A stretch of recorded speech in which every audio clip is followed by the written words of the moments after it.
राधे राधे आप सभी बहनों को। तो बहनों, संक्रांत आने वाली है और संक्रांत से संक्रांत तक एक साल का पूरा नियम लेने की बहुत सारी परंपराएं, बहुत सारी रीति रिवाज हैं जिनको हम शुरू करते हैं। इसके साथ ही एक नियम है कहानी सुनने का, कि हम बहुत सारी कहानियां संक्रांत से संबंधित सुनते हैं, जैसे कि धरती माता की कहानी, धर्मराज जी की कहानी, द्रौपदी की कहानी। तो यहाँ पर मैं धर्मराज जी की कहानियां लेकर आई हूँ। धर्मराज जी की 3 कहानी मैं यहाँ एक साथ लिरिक्स सहित आपके लिए लेकर आई हूँ, जिनको मैं सुनाऊंगी भी और आप उनको पढ़ भी सकते हैं। तो शुरू करते हैं धर्मराज जी और पोपाबाई की पहली कहानी। एक समय की बात है, एक गांव में एक भाई बहन परिवार के साथ रहते थे। भाई की शादी हो गई थी, लेकिन उसकी बहन अभी कंवारी थी। बहन का नाम पोपाबाई था। पोपाबाई हमेशा पूजा पाठ और व्रत किया करती थी। एक दिन उसके भाई भाभी ने उससे शादी की बात करी। तब उसने शादी करने से इनकार कर दिया। उसने अपने भाई और भाभी से कहा, मेरे रहने के लिए गांव के बाहर एक झोंपड़ी बनवा दो। मैं वहीं रहूंगी और अपना जीवन उसी में व्यतीत कर लूंगी। फिर उसने गांव के सभी लोगों से कहा, हे गांव वालों, आप लोग अपने अपने जानवरों को मेरे झोंपड़े के पास चरने के लिए छोड़ दिया करो। मैं सभी के जानवरों की देखभाल किया करूंगी। जो भी आपके घर पर बचा कुचा खाना हो, दे देना। खुशी खुशी मैं उसी को खा लूंगी। ऐसे ही समय बीतता गया। एक दिन उस राज्य का राजा वहां पर शिकार खेलने जंगल को जा रहा था कि उसकी नजर गांव के बाहर बने पोपाबाई के झोंपड़े पर पड़ी। राजा झोंपड़े के पास आवाज लगा कि यहाँ कौन रहता है। जब उसे कोई उत्तर नहीं मिला, तो वह झोंपड़े के दरवाजे को खटखटाने लगा। खटखटाने की आवाज सुनकर पोपाबाई ने अंदर से ही पूछा, बाहर कौन है? बार बार दरवाजा क्यों खटखटा रही हो? क्या काम है? तब राजा ने कहा, मैं इस राज्य का राजा हूँ। मैं तुम्हारे साथ विवाह करना चाहता हूँ। पोपाबाई ने कहा, अपने महल को लौट जाओ। मैं पराई पुरुषों का मुंह नहीं देखती। लेकिन राजा ने उसकी बात को नहीं माना और बलपूर्वक पोपाबाई को वहां से उठाकर अपने घोड़े पर बैठाकर महल में ले गया। पोपाबाई ने राजा को श्राप दिया, हे राजा, तेरा राजपाट सब नष्ट हो जाएगा। महल में पहुंचकर राजा ने अपनी रानियों से सारी बात बताई। पूरी बात सुनकर सभी रानियों ने राजा से निवेदन किया, आप पोपाबाई को सही सलामत उसकी झोपड़ी में छोड़ आओ।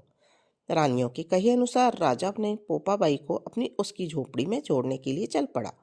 रास्ते में पोपाबाई पाप की नदी आई, जिसमें राजा डूब गया। इसके बाद पोपाबाई मृत्यु के बाद धर्मराज जी के दरबार में पहुंची। वहां धर्मराज ने उसे स्वर्ग का राज दिया। तो ये थी पोपाबाई की कहानी। अब हम सुनेंगे धर्मराज जी की दूसरी कहानी। एक ब्राह्मणी मरकर भगवान के घर गई। वहां जाकर बोली, मुझे धर्मराज जी के मंदिर का रास्ता बता दो। स्वर्ग से एक दूत आया तो बोला, ब्राह्मणी आपको क्या चाहिए? वो बोली, मुझे धर्मराज जी के मंदिर का रास्ता बता दो। आगे आगे दूत और पीछे पीछे ब्राह्मणी मंदिर तक गए। ब्राह्मणी बहुत धार्मिक महिला थी। उसने बहुत दान पुण्य कर रखा था। उसे विश्वास था कि उसके लिए धर्मराज जी के मंदिर का रास्ता अवश्य खुल जाएगा। ब्राह्मणी ने वहां जाकर देखा कि वहां बड़ा सा मंदिर, सोने का सिंहासन, हीरे मोती से जड़ित छतरी थी। धर्मराज जी न्याय सभा में बैठे साक्षात इंद्र के समान शोभा पा रहे थे और न्याय नीति से अपना राज्य संभाल रहे थे। यमराज जी सबको कर्मानुसार दंड दे रहे थे। ब्राह्मणी ने जाकर प्रणाम किया और बोली कि मुझे बैकुंठ जाना है। धर्मराज जी ने चित्रगुप्त से कहा, लेखा जोखा सुनाओ। चित्रगुप्त ने लेखा सुनाया। सुनकर धर्मराज जी ने कहा, तुमने सब धर्म किए पर धर्मराज जी की कहानी नहीं सुनी। बैकुंठ कैसे जाएगी? बुढ़िया बोली, धर्मराज जी की कहानी के क्या नियम हैं?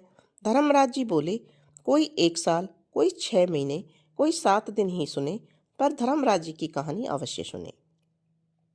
फिर उसका उद्यापन कर दे। उद्यापन में काठी, छतरी, चप्पल, बाल्टी, रस्सी, टोकरी, टॉर्च, साड़ी, ब्लाउज, बेस, लोटे में शक्कर भरकर 5 बर्तन, 6 मोती, 6 मूंगा, यमराज जी की लोहे की मूर्ति, धर्मराज जी की सोने की मूर्ति, चांदी का चांद, सोने का सूरज, चांदी का सांतिया ब्राह्मण को दान करे। प्रतिदिन चावल का सांठिया बनाकर कहानी सुने। यह बात सुनकर ब्राह्मणी बोली, भगवान, मुझे 7 दिन वापस पृथ्वीलोक पर जाने दो। मैं कहानी सुनकर वापस आ जाऊंगी। धर्मराज जी ने उसका लेखा जोखा देखकर 7 दिन के लिए पृथ्वी पर भेज दिया। ब्राह्मणी जीवित हो गई। ब्राह्मणी ने अपने परिवार वालों से कहा कि मैं 7 दिन के लिए धर्मराज जी की कहानी सुनने के लिए वापस आई हूँ। इस कथा को सुनने से बड़ा पुण्य मिलता है।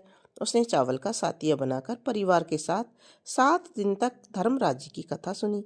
7 दिन पूरे होने पर वापस धर्मराज जी का बुलावा आया और ब्राह्मणी को बैकुंठ में श्री हरि के चरणों में स्थान मिला। इस तरह से धर्मराज जी की कहानी को जो भी सुनता है उसे बैकुंठ की प्राप्ति होती है।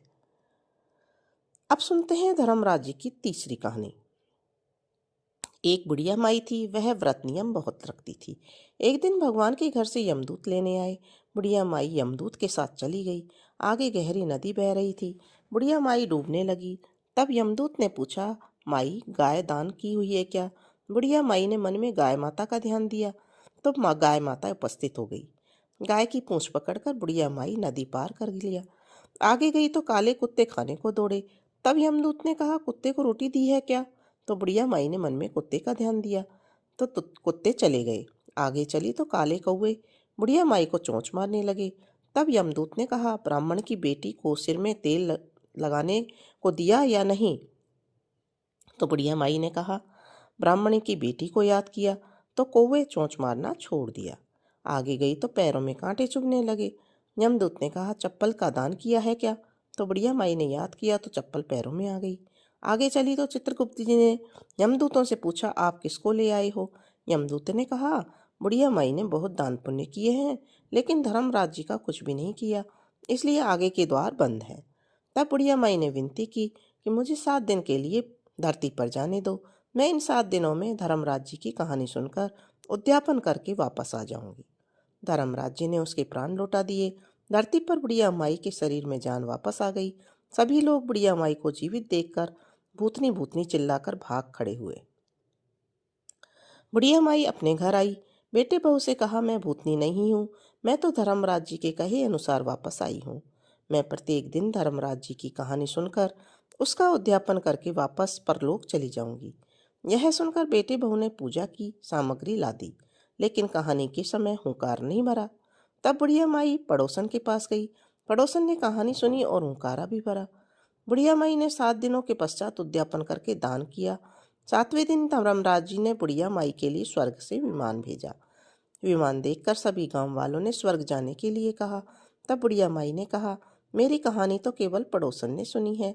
यह सुनकर सभी गांव वालों ने बुढ़िया माई के पैर पकड़ लिए और धर्मराज जी की कहानी सुनाने को कहा।